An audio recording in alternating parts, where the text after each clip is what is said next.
সকালবেলা রুহুলের ফোন দিয়েই বলল, উতু আপা আজকে আমার জন্মদিন, তোমার কিন্তু আসা লাগবে, তাড়াতাড়ি আসো। এমনি তো আজকে মায়ের বাড়ি যেতাম, কিন্তু রুহুলের যেহেতু বার্থডে তাই তো আরো তাড়াতাড়ি যাইতে হবে। তাড়াতাড়ি বললে কি আর তাড়াতাড়ি যাওয়া যায়? আগে আমাদের নওগাঁর সৌন্দর্য দেখে নিয়ে, কি শান্তি, নদীতে পানি আসছে, কি সুন্দর লাগছে না শহরটা। বাসার যতগুলো কাজ থাকে সেই সব কাজগুলো শেষ করে তারপরে যাচ্ছি। আমাকে ফোন করছিল সকাল 9টায়, আমার যাওয়ার কথা 12টায়, দুপুরবেলা সবাই একসাথে খাবো, কিন্তু যেহেতু আমার অনেকগুলো কাজ ছিল সে সবকিছু শেষ করতে করতে বেজে গেল 6টা। আমি 6টার দিকে আসলাম মায়ের বাড়িতে। এসে আমার কাছে খুচরা টাকা ছিল না, রুহুল গেট খুলে দিচ্ছিল আমার জন্য, ও ওয়েট করছিল। অনেকে আবার গেল টাকা খুচরা করতে। উপরে এসে দেখি আন্টি আম মাপতেছে, মামুনি আর আন্টি একটু অর্ধেক অর্ধেক করে আম নিচ্ছিল, আর মামুনি রান্নার প্রিপারেশন নিচ্ছিল, আর হুড়াইয়া দায়িত্ব নিয়েছিল আজকের বার্থডে কেক বানানোর। আমি যাইতে যাইতে দেখি ফুল প্রিপারেশন রেডি, ও জাস্ট এখন চুলাই দিবে। বাবা কত কিছু পারে আমার হুড়াইয়াটা। এটা ছিল আমাদের কেকের ফাইনাল লুক, কোনো রকম ক্রিম টিম ছাড়া, একদম ফ্রেশ ছিল, ঘরোয়া ভাবে যতটুকুন ভালো করা যায়। বার্থডে বয় বিড়াল নিয়ে খেলাধুলা করতেছে, এদিকে মামুনিরা পুরো রান্নাবাড়ির আয়োজন করতেছে। তেমন বিশেষ কিছু না। আর একটা ছোট্ট কথা বলে রাখি, আজকে বার্থডে স্পেশাল গেস্ট হলাম আমি, মানে শুধু আমাকে কেন্দ্র করে আজকে এত রান্নাবাড়ি। যেহেতু সকাল থেকে আমি কাজ করতে করতে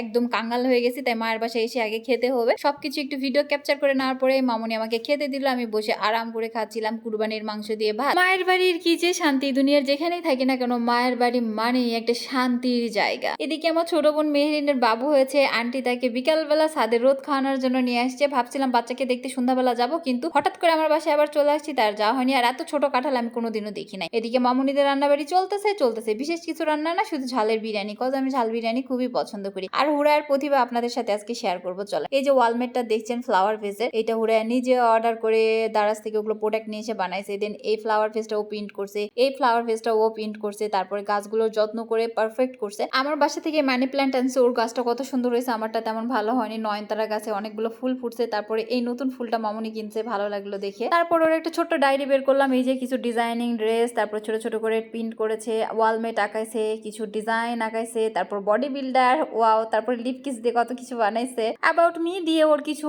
পছন্দ অপছন্দ কি করে না করে সে সব কিছু লিখছে। তারপরে আস্তে আস্তে দেখলাম যে আমাদের যে ট্রেন্ড চলতেছে এখন, আমাদের দেশে যে অবস্থা সেটা নিয়ে একটা ছোট্ট করে লিখছে, আর্ট আর আর্টিস্ট। তারপর মামুনি আবার আমাকে ডাকলো নাস্তা করার জন্য, আসলাম, আম খেতে বসলাম। আর এই যে পিচ্চিদের সাথে আমার চ্যাও চ্যাও চ্যাও চ্যাও চ্যাও চ্যাও আশা পর থেকে করতেই হচ্ছে। আমাদের বাসায় কিন্তু কোনো কেউ নাই, আমি অনেক হুর আর বাবা মাই 5 জন, বাট সব সময় পিচ্চি পাচ্ছি আমাদের বাসা ভরা থেকে। ভাল লাগে আমাদের বাসায় সবাই আসে, আলহামদুলিল্লাহ, এটাই হয়তো বা রহমত। আমি ভাবছিলাম বিকালে সবাইকে নিয়ে শান্তাহার যাবো, যেহেতু আমাকে দুপুরে খাওয়ার দাওয়াত করছে, তার মানে রান্নাবাড়ি একদম কমপ্লিট আছে, রাতে ঘুরে এসে খেয়ে দিয়ে বাসায় চলে আসবো। কিন্তু না, তারা আমাকে গরম গরম বিরিয়ানি খাওয়াবে, আমি আসি নাই, তার জন্য তারা রান্নাও করে নাই। এটা হলো। তারপর মনে হলো যাই একটু ইউনুস ভাইয়ের দোকানে, ইউনুস ভাইয়ের ভাজা পোড়া খেয়ে আসি, অনেকদিন ধরে ইউনুস ভাইয়ের ভাজা পোড়া খাওয়া হয় না। আমি কখনো কোনো দোকানদারকে এত পরিষ্কার দেখিনি, ইউনুস ভাইয়ের যতটা পরিষ্কার, আর এত কম জিনিসপত্র রান্না করে, যেদিনই রান্না করে তখনই শেষ হয়ে যায়, কোনো কিছু বাসি ঘাসির কোনো কথাই চলবে না। এতদিন পরে ভাইয়ার এই মিঠাই খাজা খাওয়াটা আমার কপালে জুটছে। আর এই যে যা লিমিটেড দেখছেন এই জিনিস, আর এইটা হলো সেই আমাদের ইউনুস ভাইয়া। থ্যাংক ইউ ভাইয়া এত ভালো ভালো খাবার খাওয়ানোর জন্য। আর আমার ম্যানেজার এখন টাকা দিবে। তারপরে গেলাম হুড়ার জন্য একটু 12 ভাজা নিতে। হুড়ায় আলম মামার 12 ভাজা খুবই পছন্দ করে, আর মামা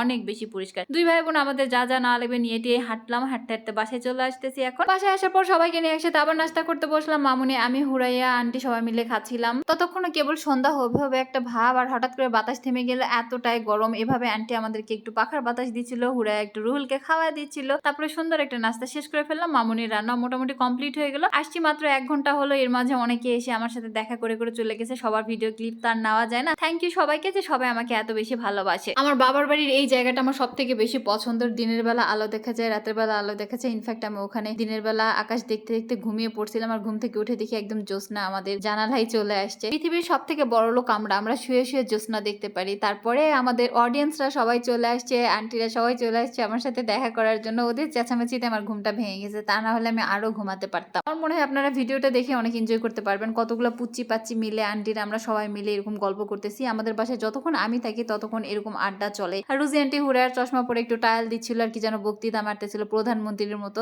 এখন আমরা রুহুলের কেকটা কাটবো।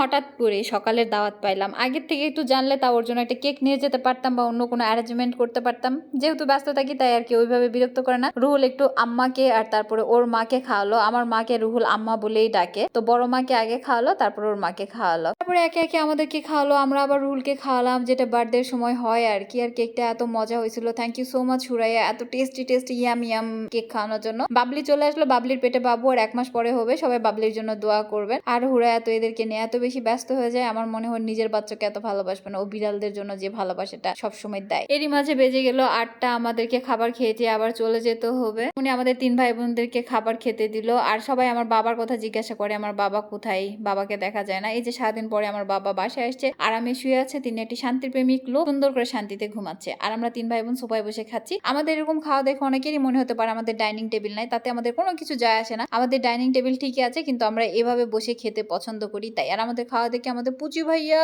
একটু এসে লোভ দেখছিল, তারপরে পুচিও আমাদের সাথে ডিনারে বসে গেল। আর এই যে আমাদের ডাইনিং টেবিল, বুঝতে পারছেন, তার মানে আমাদের ডাইনিং আছে। আজকাল তো মানুষের কথা বলার তো কোনো সাইজই নাই, কি বলতে কি বলে। জন্মদিন খেলাম, রুহুল একটু কোনো কিছু দেওয়া লাগবে, কিছু দিব না এটা হতে পারে? যেহেতু আমি তার বান্ধবী, তারপরে আমি বড় বোন, তারপরে আমি সবকিছু তার। সুন্দর করে 500 টাকা রুহুল দিলাম, ওই তো বেশ খুশি। আমি আসার সময় আমার মা এটা কান্না করা শুরু করলো, তারপরে ভাবলো যে ঠিক আছে আমার মা আমার সাথে আমার বাসায় আসবে। একটু পরে রাশেদা বলতেছে আমিও যাবো। সবাইকে নিয়ে আমার বাসায় চলে আসতেই দেখি বাবা কেবল নামাজ পড়তে বসছে, বাবলিও বাবার সাথে আছে। যখনই আমাদের বাসায় কেউ নামাজ পড়তে বসে তখনই পুচি আর বাবলি এভাবে যায় নামাজের পাশে যায়। মাত্র 1 সেকেন্ড আমি আমার বাবার বাড়ি থেকে চলে আসলাম আমার বাড়িতে। আমার মা আসলে আমার বাড়িতে প্রথম কাজ হয় জোজো আর দুর্দানাকে একটু আদর করা। আর আমি নতুন যে গাড়িটা নিয়েছিলাম ওটা মামনিকার রুহুলকে দেখাচ্ছিলাম। এই পিচ্চি গাড়িটা আমার এত পছন্দ হয়েছে, এত ইজি। তারপর মায়ের হাতে একটু মাথায় তেল দিয়ে নিচ্ছিলাম। সবাই মিলে এখন আড্ডাতে বসে গেছি। আমরা 5 জন মিলে খুব জমজমাট আড্ডা, সারা রাত আড্ডা দিছি, ভোর 5টার দিকে ঘুমাইছি। আলহামদুলিল্লাহ দিনটা ভালো ছিল। সবাই আমার ছোট্ট রুহুলটার জন্য দোয়া করবেন। আল্লাহ হাফিজ।